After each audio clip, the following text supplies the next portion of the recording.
بسم اللہ الرحمن الرحیم۔ السلام علیکم۔ میں ایک پاکستان کا عام سا شہری جس نے انڈیا کی نیندیں حرام کر دیں۔ میں اب انڈیا میں داخل ہو چکا ہوں اور میں نے انڈین آفیسروں کے ساتھ روابط بڑھانا شروع کر دی ہیں۔ نئے آنے والے تمام دوستوں سے گزارش ہے کہ میرے اس چینل کو لازمی سبسکرائب کریں، ساتھ ہی بیل کے آئیکن پر کلک کریں۔ میں نے انہیں کہا کہ میری سمجھ میں یہ نہیں آیا کہ ہماری فوج نے پاکستانی فوج سے ڈھاکہ میں ہتھیار کیوں ڈلوائے۔ اگر وہ پورے مشرقی پاکستان پر قبضہ کر لیتے تو اکھنڈ بھارت کا آدھا خواب سچ ہو جاتا اور ہمارے دیش کی سرحدوں میں وسعت بھی آ جاتا۔ 90,000 پاکستانی فوجیوں کو قیدی بنا کے لے آئے، نامعلوم پاکستان انہیں واپس لے گا یا نہیں۔ اب تو وہ آپ پر محض خوراک وغیرہ کا بوجھ بن کر رہ گئے ہیں۔ وہ ہنسنے لگے۔ ان میں سے جو ذرا سمجھدار دکھائی دیتا تھا وہ بولا، صاحب ہم نقصان میں ہرگز نہیں بلکہ بہت فائدے میں ہیں۔ 90,000 پاکستانی فوجی ہماری قید میں ہیں۔ اس شکست سے باقی ماندہ مغربی پاکستان کی کمر ٹوٹ چکی ہے اور آپ کو ہم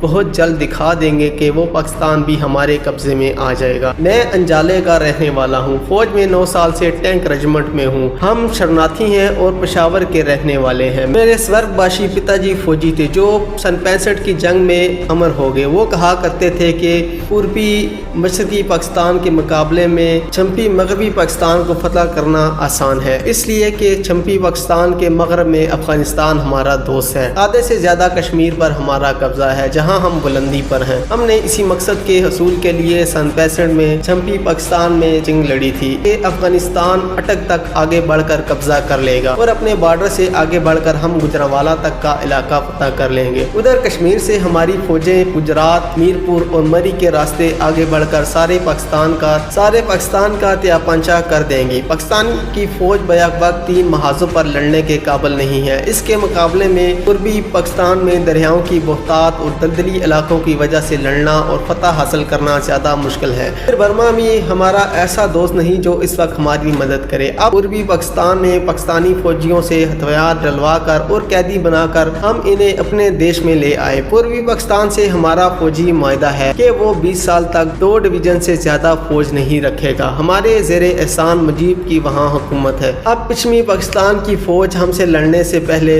100 بار سوچے گی کہ بھارت کے علاقے میں 90,000 مسلح فوجی قید میں ہیں اور عنقریب آپ کو ہم ایک اور بڑی فتح کی خبر دیں گے۔ شراب کے نشے میں اس نے خاصی واہی تباہی بکی اور میں سوچ رہا تھا کہ محض چند ہزار غیر ملکی مسلمان فوجیوں کے بلبوتے پر 1000 سال تک حکومت کرنے والی قوم کو یہ 1000 سالہ غلام قوم کا فرد ایسے بڑھ چڑھ کر للکار رہا ہے کہ اپنوں کی غداری کی وجہ سے ایک شخص نے ہماری 1000 سالہ فتوحات اور حکمرانی کی دہشت کو چور چور کر دیا تھا۔ جوش سے میرا خون تو ابلنے لگا تھا کہ بوتل کو توڑ کر اس کے ٹکڑے سے اسے جہنم واصل کر دوں، لیکن مصلحت اور حصول مقصد کی وجہ سے میں نہ صرف خاموش رہا بلکہ اس کا ان بھڑکوں میں ساتھ بھی دیتا رہا۔ بات اب جنگ کی طرف آ چکی ہے تو میں نے پوچھا کہ مشرقی پاکستان کے جو تمہارے سورگ باشی پتا کے کہنے کے مطابق فتح کرنا مشکل تھا، تم نے اتنی آسانی سے کیوں کر فتح کر لیا؟ اس نے کہا کہ جس ملک کا صدر شرابی، کبابی اور زانی ہو، جنگی علاقے کا کور کمانڈر بجائے جنگی چالیں سوچنے کے رقیہ ہاسٹل ڈھاکہ میں رہائش پذیر لڑکیوں کو جبرن اٹھواتا ہو اور جس کی وجہ سے 2 درجن سے زائد لڑکیوں نے 2 منزلہ چھت سے کود کر اجتماعی خوشی کی ہو، جس ملک میں جمہوریت نام کی کوئی چیز نہ ہو، اسے شکست نہیں ہوگی تو اور کیا ہوگا؟ وہ فوجی پڑھا لکھا اور جنگی معلومات پر خاصی دسترس رکھتا تھا۔ میں نے اس کی گفتگو کی بڑی تعریف کی۔ نشے میں ہونے کی وجہ سے ایک اور سویلین سے اپنی تعریف سن کر وہ خوشی سے پھول گیا اور کہنے لگا کہ ہماری سرکار غیر ملکیوں سے جو اسلحہ لیتی ہے وہ خاصی چھان پھٹک اور اپنے اولین مقصد اکھنڈ بھارت کے اصول کے لیے گھر آمد جان کر لیتی ہے۔ روس ہمارا سچا دوست ہے۔ جنگ سے عین قبل اس نے ہمارے ساتھ دفاعی معاہدہ کیا۔ UN میں کشمیر کے مسئلے کو ہمیشہ ویٹو کیا۔ 62 میں چین کے ساتھ ہماری جنگ محض ہماری ایک چال تھی کہ امریکی اسلحہ مفت میں مل سکے۔ روس سے دوستی کے باوجود ہم نے کسی ایک ملک سے اپنے ہتھیار کے اصول کی وابستگی نہیں رکھی۔ ہم نے برطانیہ، فرانس، پولینڈ اور یوگوسلاویا سے بھی ہتھیار لیے۔ اس نے کہا کہ سن 65 کی جنگ کے بعد روس نے ہمیں میزائل بوٹس دی جو ہم نے فوراً ہی لے لی، ویسے ہی میزائل بوٹس چین سے پاکستان کو دینی چاہیے، جسے نیوی کی اعلیٰ سطح ٹیم نے لینے سے اس لیے انکار کر دیا کہ ان میں افسروں اور جوانوں کے رہائشی کمرے الگ الگ نہ تھے بلکہ ایک ساتھ تھے۔ اپنی روسی میزائل بوٹس نے ہی پاکستان کے ڈسٹرائر خیبر کے چند لمحوں میں ٹکڑے کر دیے۔ فرانسیسی AMX-13 کی گولہ پھینکنے کی رینج 16 کلومیٹر ہے۔ PT-76 قسم کے پانی میں تیرنے والے ٹینک فرانس نے بھی بنائے ہیں، لیکن پاکستان صرف ایک ملک امریکہ پر انحصار کرتا ہے اور امریکہ خود غاصب ہے۔ ریڈ انڈینز کے ملک پر اقوام یورپ نے قبضہ کیا اور پھر خراج جنگی کے بعد مختلف 51 ریاستوں میں بڑھ کر حکومت کرنے لگے اور ریڈ انڈینز کو ریزرویشن تک محدود کر دیا گیا۔ آج ریڈ انڈینز صرف فلموں یا قومی تہواروں پر سیاحوں کا دل بہلاتے نظر آتے ہیں۔ ہم نے اپنی دفاعی انڈسٹریز لگائی اور بحری جہاز، ہوائی جہاز اور ٹینک تک بنانے لگے، جبکہ پاکستان ایک جیپ تک نہ بنا سکا۔ اس کی یہ سب باتیں خنجروں کی طرح میرے سینے میں پیوست ہو رہی تھی، لیکن میں خاموش تھا۔ وہ تو کامیابی اور شراب کے نشے میں بول رہا تھا اور مجھے یوں محسوس ہو رہا تھا کہ وہ مجھے آئینہ دکھا رہا ہے اور ان سطور میں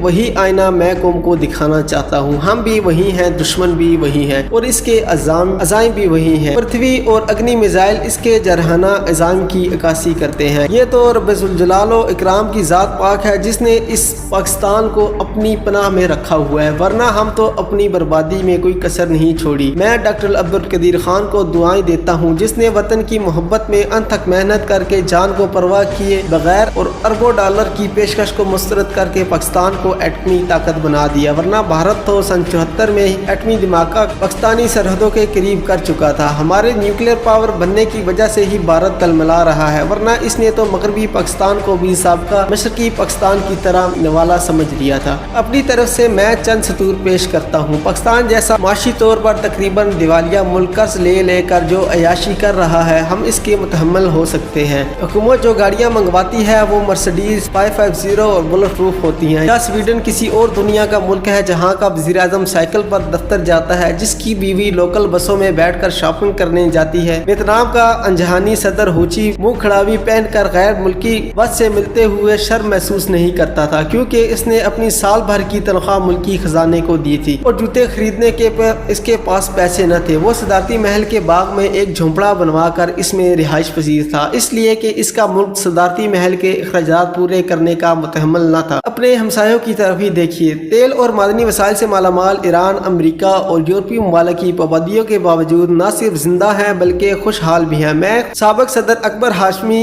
رفسنجانی کو تہران کے ہما شیرٹن ہوٹل کی لابی میں 2-3 ساتھیوں کے ہمراہ سنیکس کھاتے دیکھا اور مجھے انتہائی تعجب ہوا کہ نہ تو پولیس نے ہوٹل کو گھیرے میں لے رکھا تھا اور نہ ہی سیکیورٹی کا کوئی فرد وہاں موجود تھا۔ ہوٹل کے باہر ایک سیاہ کار کھڑی تھی، مرسڈیز 200، جس پر ایران کے قومی اور صدارتی جھنڈے لہرا رہے تھے۔ ایک ڈرائیور تھا اور ایک باوردی فوجی، غالباً ملٹری سیکرٹری۔ نہ ٹریفک روکی گئی اور نہ کوئی حفاظتی بندوبست تھا۔ عام لوگوں کی طرح وہ ہوٹل آئے، کھانا کھایا، بل ادا کیا اور واپس چلے گئے۔ تہران میں کئی شاہی محلات ہونے کے باوجود صدر مملکت ایک عام سے 4 کمروں کے مکان میں رہتا تھا۔ دوسری طرف بھارت میں دیکھیے، آزادی اور خود مختاری کے 50 سال گزرنے کے باوجود وہاں کوئی پرائم منسٹر ہاؤس نہیں بنایا گیا۔ جواہر لال نہرو، اندرا گاندھی، سنجے گاندھی ایک عام سی پرائیویٹ کوٹھی میں رہتے تھے۔ وہاں کوئی نیا پارلیمنٹ ہاؤس نہیں بنایا گیا۔ انگریزوں کے دور کا پارلیمنٹ ہاؤس ہی زیر استعمال ہے۔ نیا صدارتی محل بھی کوئی نہیں بنا۔ راشٹرپتی بھون یعنی صدارتی رہائش گاہ انگریزوں کے دور کا وائسریگل لاج ہے،